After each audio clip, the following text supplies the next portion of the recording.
할렐루야. 우리 하나님 말씀 함께 보십시다. 오늘 우리가 볼 말씀은 창세기 39장 11절에서 23절 말씀입니다. 창세기 39장 11절에서 23절 말씀입니다.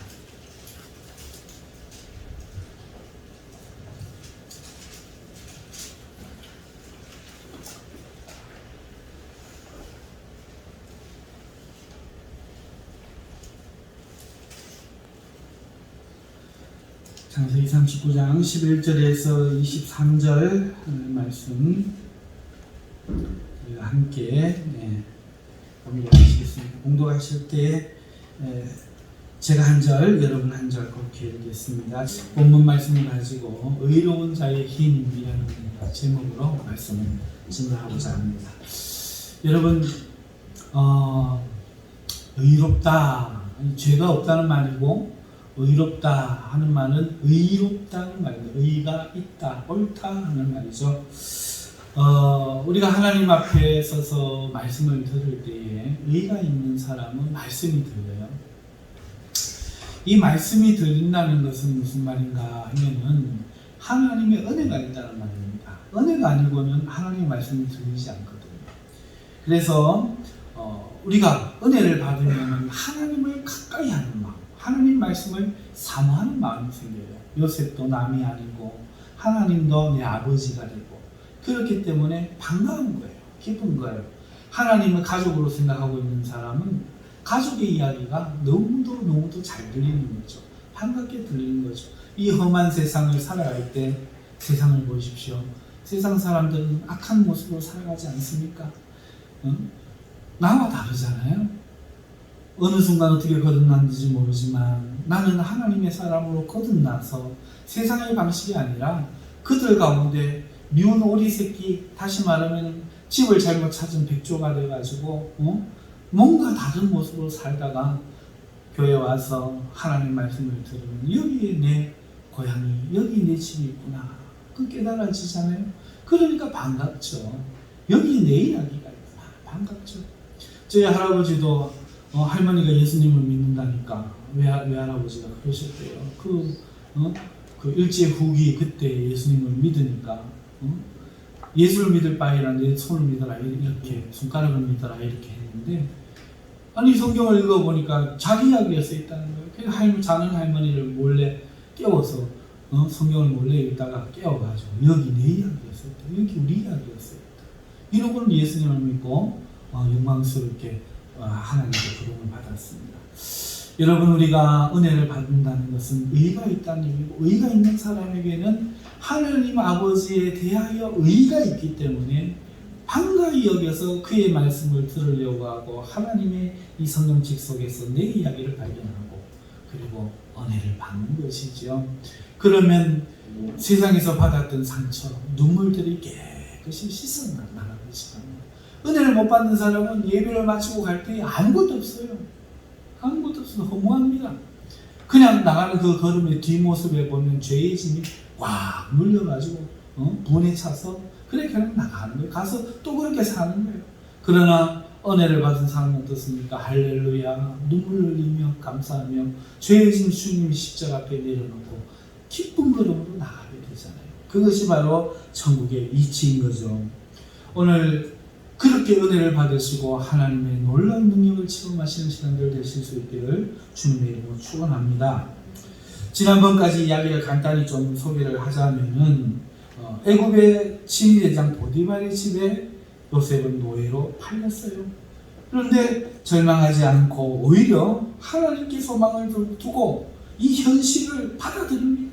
그리고 이뤘어요. 이게 대단히 힘든 일인데 하나님을 바라봄으로 이렇게 한 거죠.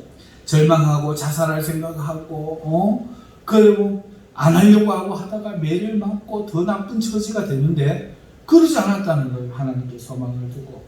그런 요셉을 하나님이 함께하여 주시자 그가 형통하기 시작합니다. 그리고 보디발의 신임을 받게 됩니다.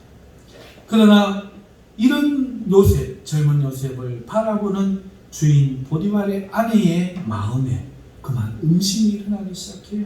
오늘은 이제 그 후의 이야기가 이어집니다. 여러분, 보디발의 아내는 요셉을 바라보았어요. 이 이집트가 애굽이 어떤 나라입니까? 엄난한 나라거든요. 여러분, 다신을 섬기는 나라는 전부 음란합니다. 여러분, 해외 세상에 유명한 음란한 나라가 몇 군데 있지만 그 음란한 나라 중에 브라질과 일본을 꼽을 수가 있어요.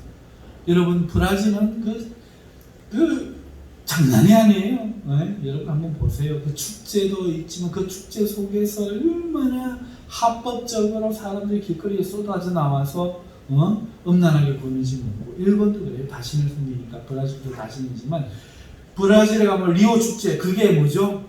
이 신들의 축제예요. 막 자기들이 섬기는 신의 형상을 막 만들고 가면을 만들고 인형을 만들어 갖고 옷을 벗고 거기서 밤새 막 춤을 추고 길거리에 인진하고 술을 마시고 막 그러는 거죠. 일본도 그런 축제가 있어요. 그래 옷을 다 벗고 하는 축제도 있어요. 그래 그런 나라들을 보면은 이 다신을 섬기는 나라는 이렇게 음란한 거예요. 그런데 애굽이 그렇단 말이에요. 애굽은 다신의 나라. 그러니까 이 애굽이 얼마나 음란한지 모르고 이집트 벽화를 한번 보세요. 거기에 막 상상치도 못할 그림들이 막 그려져 있잖아요. 그러니까 이런 문화에 물들어 있는데 또 그럼에도 불구하고 겉으로는 또 간음을 하고 이러면 죽인단 말이에요. 그러니까 입 닫고 서로 막 그러는 것이죠. 이런 아주 위선적인 그 세상에 지금 요셉이 떨어졌는데 이 보디발의 아내가 이 요셉에게 그런 마음을 가지는 겁니다. 이 히브리 노예가 신분이 비록 노예지만 전혀 어두운 구김살이 그 얼굴에 보이지 않는 거예요. 사랑을 받고자 하는 티가 나는 거예요. 그리고 말하는 것과 행동에 총기가 있는 거예요. 그리고 한참 젊은 나이잖아요. 네? 그러니까 그가 행동하는 그 모든 것들에 젊은이의 어떤 그런 향기가 나고, 그리고 일을 맡겨도 사람 됨됨이가 얼마나 좋은지 성과를 내고 모든 일의 결과를 만들고 그저 눈앞에서 뭐 형식 갖추고 힘든 일은 살짝 빼고 뭐 이런 거 없는 거예요.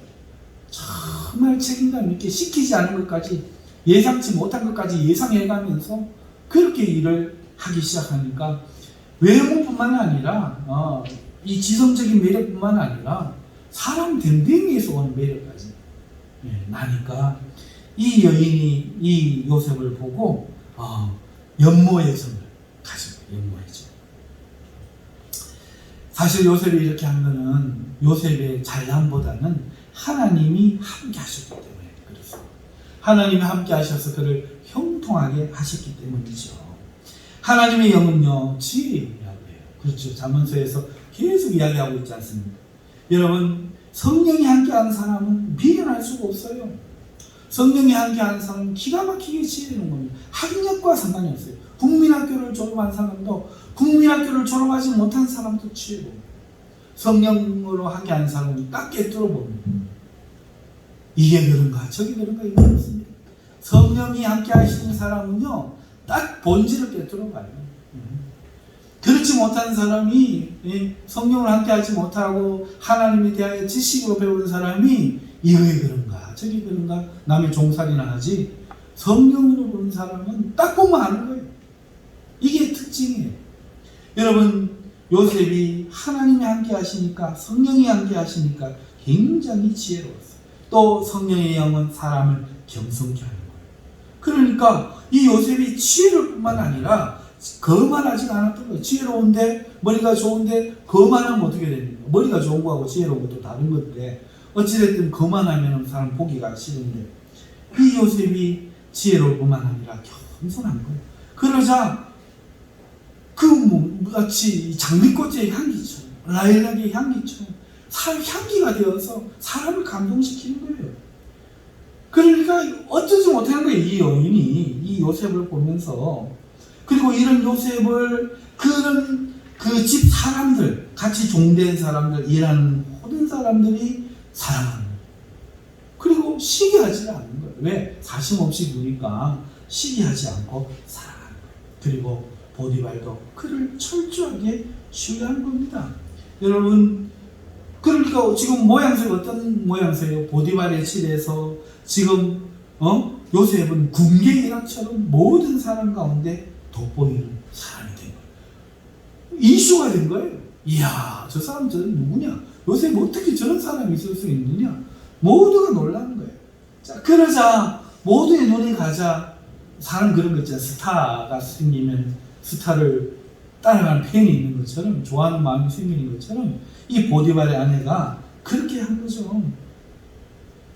그래서 이 보디발 아내는 그것을 자기가 사랑인 양, 음식인데 사랑인 양 여기고 남편 몰래 죄를 지을 생각을 갖고 실행해 온 거예요. 그래서 이 요셉을 유혹하는데 한 번이 아니고 여러 번 유혹한 거예요. 요셉이 그 거절을 함에도 불구하고 이 요셉 히브리 아이를 그냥 유혹을 하는 거예요. 하지만 요셉은 단호하게 거절합니다. 단호하게. 여러분, 이게 이 여인의 마음에 더 불을 지폈어요. 싸구려가 아닌 거예요. 음란하지가 않은 거예요. 그러니까 단호하게 거절하니까 이 여인이 이제 몸이 달아가지고 이제는 막 목숨을 걸고 장난 아닌 그런 지경에 지금 이른 거예요. 이게 오늘 이야기에 펼쳐진 거예요. 그래서 하루는 집에 사람이 없는데 요셉이 들어온 거예요. 사실은 이 큰 집에 어떻게 사람이 한 사람도 없을 수 있겠어요? 이거는 요셉이 사람들 눈 때문에 혹시나 그러한가 해서 이 여인이 사람들을 보내고 그렇게 만든 거예요. 그리고는 요셉이 들어오자 요셉의 옷을 붙잡고 나와주지 않으면 요셉을 유혹하기 시작합니다. 교태를 부리기 시작합니다. 그러자 요셉은 안 되겠다 싶어갖고 옷을 그녀의 손에 버려두고 도망가려 밖으로 나가버립니다. 이러자 이 여인이 그만 자존심이 상한 마음의 상처를 받았어요. 한낱 노예가 자신을 능멸했다는 생각이 머리를 치면서 가슴 속에서 불이 막 올라오기 시작합니다. 요셉을 향해 잃었던 그 삐뚤어진 음탕한 마음이 가질 수 없는 장난감을 부수고 말겠다는 악랄한 마음이 되어서 여인의 눈에 새파랗게 도끼가 보이게 만듭니다. 그녀는 곧장 그 불에 못 이겨서 집사람들을 불러들입니다. 그리고 이렇게 말합니다. 이제는 이 히브리인이 우리를 희롱하는구나. 주인이 데려와 신임을 주었더니 이제는 나마저 어떻게 해보고자 하는구나. 내가 소리를 크게 질렀더니 보라, 급해서 옷을 버려두고 도망쳤구나. 이렇게 모함을 하는 거, 죽여버리겠다는 거죠. 얼마나 무섭습니까? 요셉은 어쩜 이것을 상상했을지도 모르겠어요. 그러나 죄짓기를 거부했죠. 그리고 보디발이 돌아오자 이 여자는 이렇게 고자질을 한 거예요. 보디발은요, 이 이야기를 듣고요, 거짓 증거, 그 요셉의 옷을 보고요, 분노에 배신감에 사로잡혀가지고 제대로 조사도 안 해보고 요셉을 옥에 그만 가두어 버립니다. 어느 옥에 가두었느냐? 왕의 그 왕에게 반역을 했거나 중죄를 지은 중죄인들이 갇히는 그 감옥에다가 집어넣어버리고 친위 대장의 권위로 말이죠. 권세로 말이죠. 그러니까 살아날 가망이 없다 이겁니다. 지금으로 치면 무기징역 내지는 사형이라는 거죠. 다시는 빚볼 일이 없는 거죠.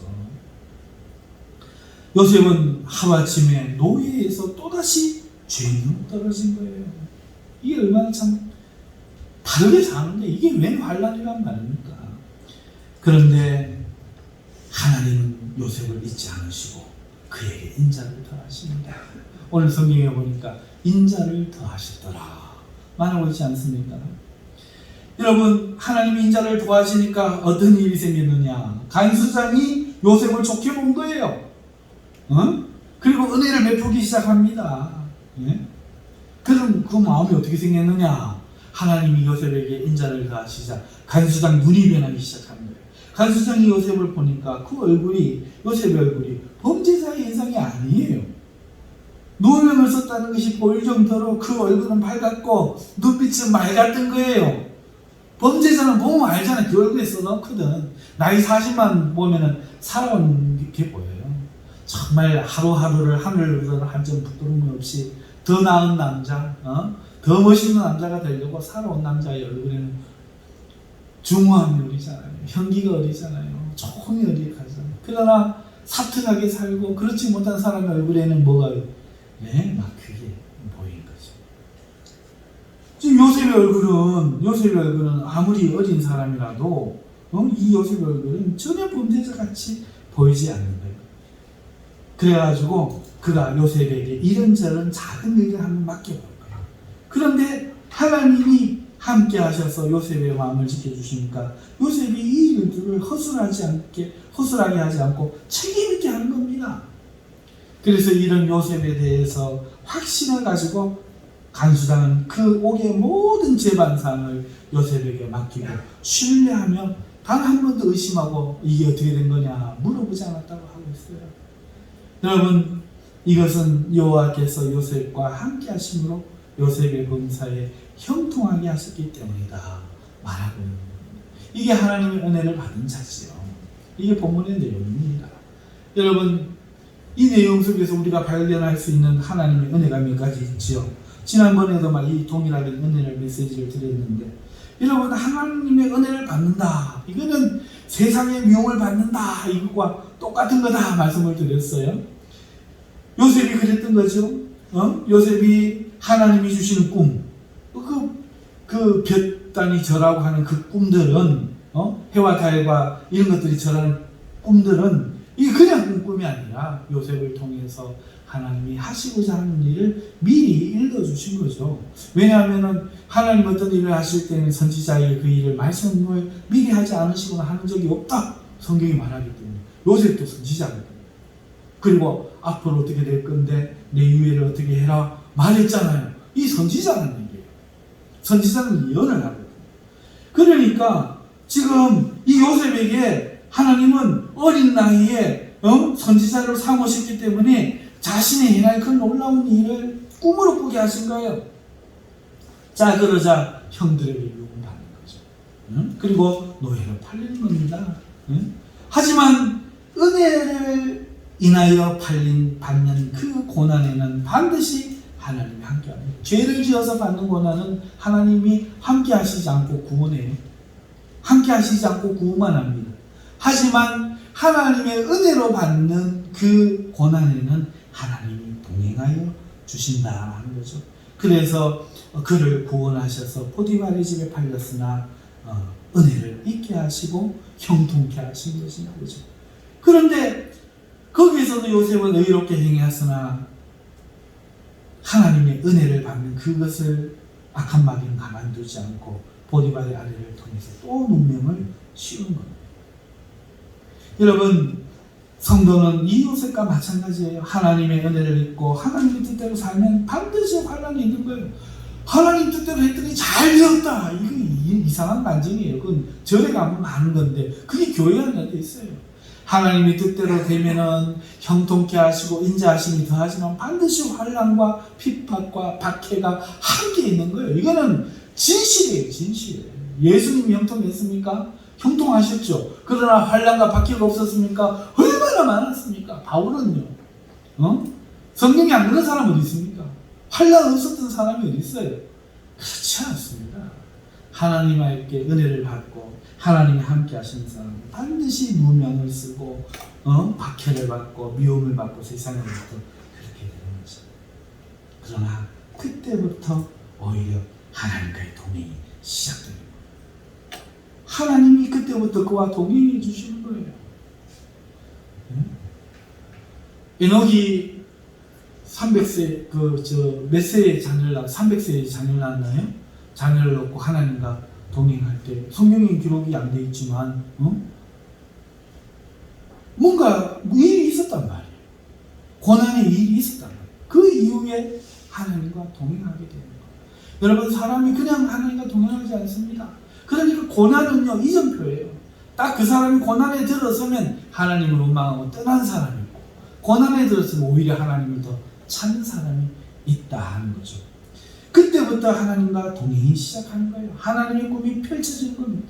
요셉이 이렇게 팔리고 누명을 써서 지금 어디를 향해 가고 있습니까? 하나님이 주신 그 구원의 꿈으로 가고 있는 거예요. 오늘 우리의 인생에도 마찬가지죠. 고난의 길을 가보지 않은 사람, 하나님으로 인해 박해를 받아보지 않은 사람, 이유 없는 미움을 받아보지 않은 사람은 하나님 일을 할 수가 없어요. 하나님과의 동행을 알지 못해요. 왜냐? 준비가 안 되어 있기 때문이에요. 여러분, 모세가 환난을 당하지 않고 세상에서 잘하고 세상 것으로 충만했을 때는 하나님 일을 할 수가 없었어요. 그러나 그가 도망을 쳐서 광야에서 양치면서 40년간 고난을 받고 준비된 후에는 하나님의 일에 부름을 받았단 말이죠. 여러분, 하나님의 일은 사람의 힘으로 되는 게 아니거든요. 하나님의 일은 이 고난의 여정을 통과하지 않으면 안 되는 거예요.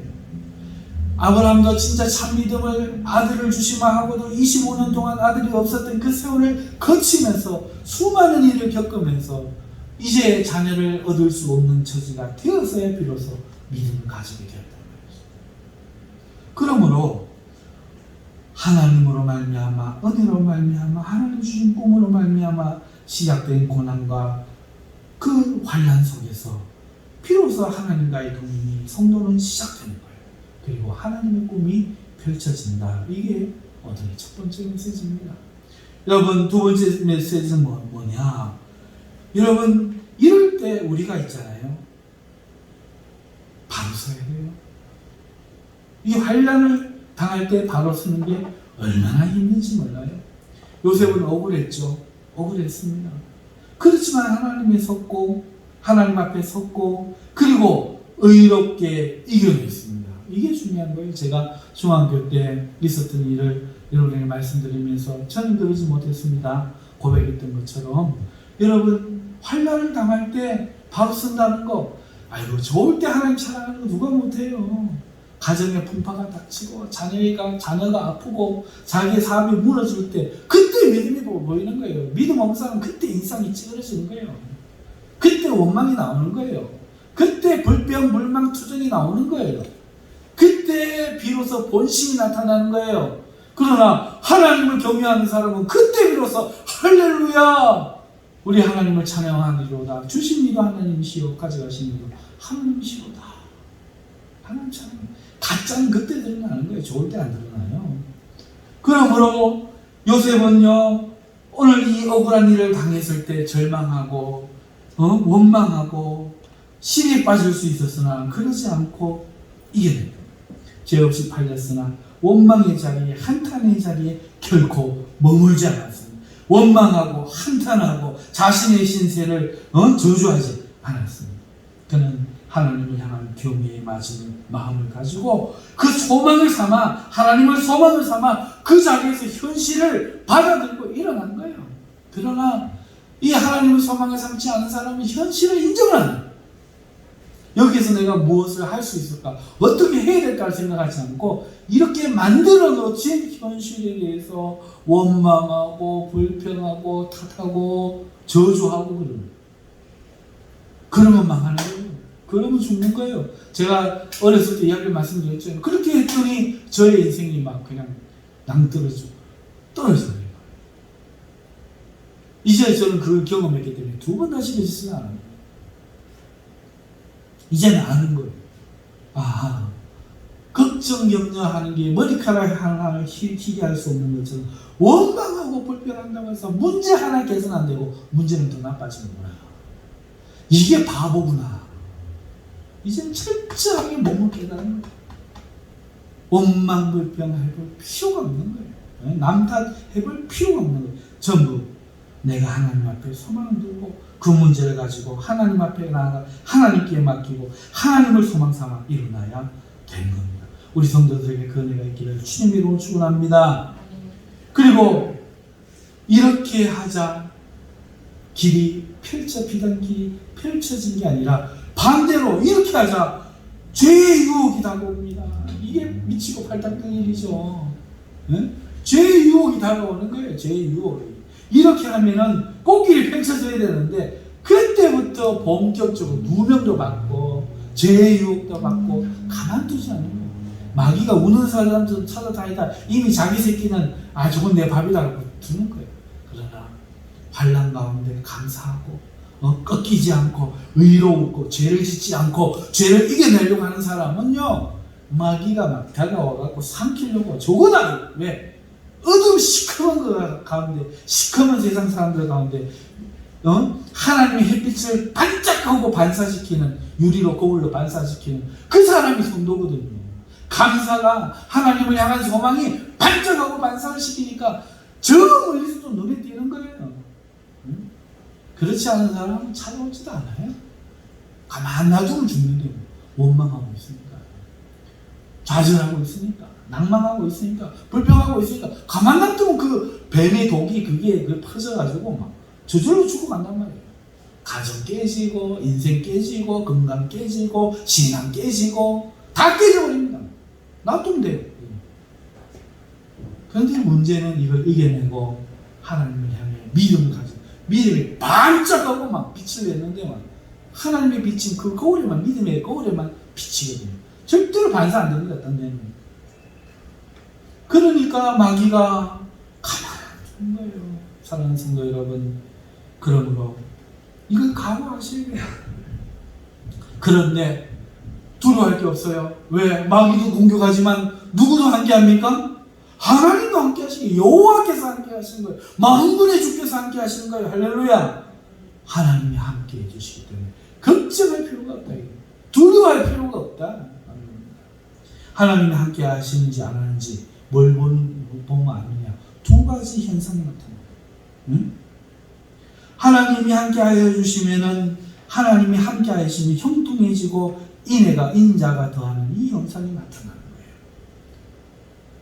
부인할 수 없는 현상이에요. 여러분, 하나님이 함께 하시기 때문에 요셉에게 형통케 한다는 게 그냥 일만 형통한다는 게 아니에요. 어떤 형통이 생기느냐.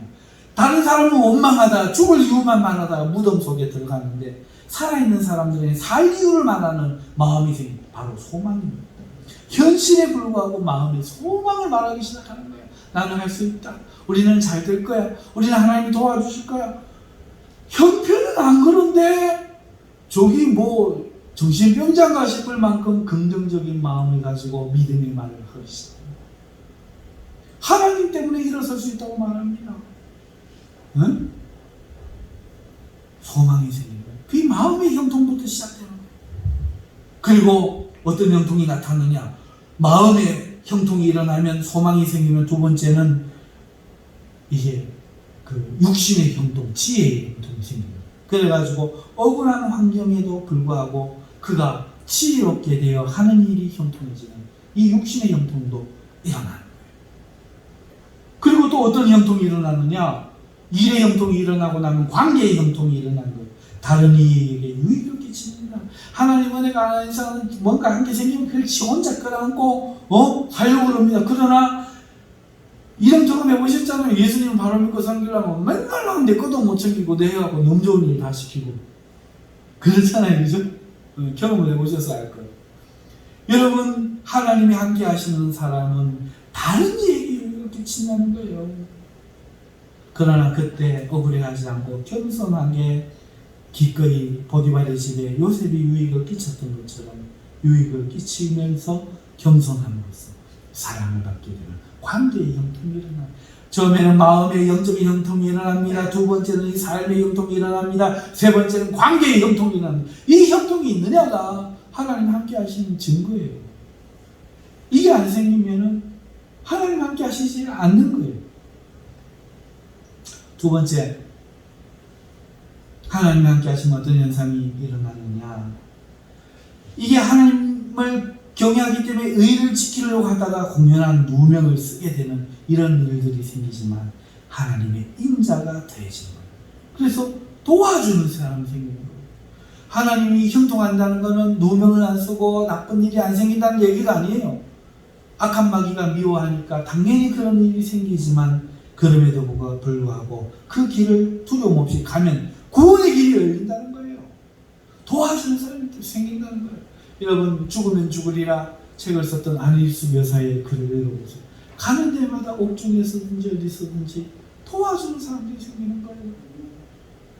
세상 사람들은 이 환란이 싫어서 이 길을 안 가지만 그 길을 가면 죽는 줄 알지만 오늘 이 길에 우리가 사는 길이 있는 거예요. 하지만 이 길을 가면 반드시 하나님의 인자가 더해서 도와주는 사람이 생기고 탈출할 수 있는 길이 열리는 거예요. 그래서 누명을 쓴 것이 오히려 기회가 돼서 요셉이 국무총리가 되잖아요. 그것처럼 이 길을 가는 사람은 오히려 그것이 전화위복의 축복이 되는 줄 믿습니다. 그러므로 하나님이 함께 하시는 사람에게는 영과 육과 사람의 관계 속에 형통케 될 뿐만 아니라 비록 누명을 쓰고 억울한 일을 당하지만은 인자가 도와주는 그런 사람들이 생겨서 전화위복되는 그런 일들이 벌어지는. 자, 이러니까 두려워할 필요가 없죠. 두려워할 필요가 없습니다. 억울한 누명 쓰기를 요셉이 내가 이렇게 했다가 제 여자가 한을 품고 이러면 어떻게 되느냐. 그러고 걱정해가지고 마지못해 잠자리를 했더라면 어떻게 됐겠어요? 예, 번쩍하고 하나님 앞에 빛을 발휘하기는 그냥 마귀에게 사로잡혀가지고 어떻게 됐을지 모르죠. 하나님의 꿈은 다 날아가고 그렇게 되는 거죠. 여러분, 이제 말씀을 맺겠습니다. 우리도 요셉처럼 삶의 하나님을 소망하고 절망하지 말아야 됩니다. 오늘 예수님을 바로 믿으면 환란이 생겨요. 예수님을 바로 안 믿고 그냥 교회만 왔다가 하고 하니까 아무 일 안 일어나는 거예요. 예수님 바로 믿으려고 그러면 반드시 환란이 생기고 예수님을 바로 믿으면 반드시 미움을 받습니다. 하지만 두려워하지 말고 하나님을 소망하고 절망하지 말아야 하겠습니다. 두 번째는 우리를 죄의 유혹으로부터 두려워하지 말고 지켜야 돼요. 죄를 거부해야 됩니다. 오늘 요셉이 그렇게 승리한 것처럼 우리도 그렇게 해야 됩니다. 이 오늘 제목이 의로운 자의 힘인데요. 의로운 자의 힘이 무엇입니까? 하나님이에요. 죄를 어떻게 거부할 수 있습니까? 하나님을 믿기 때문에 거부하는 거예요. 안 그러면은 그 여인이 그걸 안 들어주면 어떻게 됐겠어요? 알지만 그렇게 될 줄 예상이 되지만 한을 품을 줄 예상이 되지만 요셉은 하나님을 믿기 때문에 거절했던 거예요. 그랬더니 하나님께서 그를 높이 들어서 구원의 상징을 하는 예수님을 예표하는 자로 삼아 영광을 나타내신 거죠. 사랑하는 성도 여러분, 오늘 하나님이 은혜를 받고 싶습니까? 이걸 각오하십시오. 환난도 같이 받는다. 하나님의 꿈을 꿉니까? 두려워하지 마십시오. 당하는 닥치는 환난과 고난을 당하지 마십시오. 절망하지 마십시오. 현실을 부정하지 마십시오. 현실을 원망하고 거기에 머물지 마십시오. 현실을 받아들이고 거기서 내가 무엇을 해야 될지를 생각하고 하나님을 소망을 두고 그 자리에서 일어나시기를 주님의 이름으로 축원합니다. 그리고 삶에 그렇게 살 때에 꽃길이 안 펼쳐지고 오히려 더 누명을 쓰고 오히려 죄의 유혹이 올 때에 두려워하지 마시고 죄짓지 마시고 의를 이루시는 여러분 되시길 바랍니다. 그러면 하나님이 지키시고 하나님이 높이 여러분을 세우실 줄 믿습니다. 기도하겠습니다. 우리 이 하나님 말씀